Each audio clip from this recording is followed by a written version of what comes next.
Hello, in this video I will show you how to install ChatGPT Widget on OPPO F19. So you have to start with opening your Google Play Store and now click on search bar and type in Wally AI and click search and now click install. Now you can click open.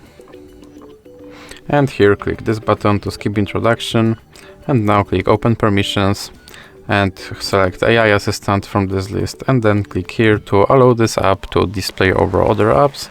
And then you can click back and then back again. Now you can press start and here is your ChatGPT widget. You can open him and tell him to do something.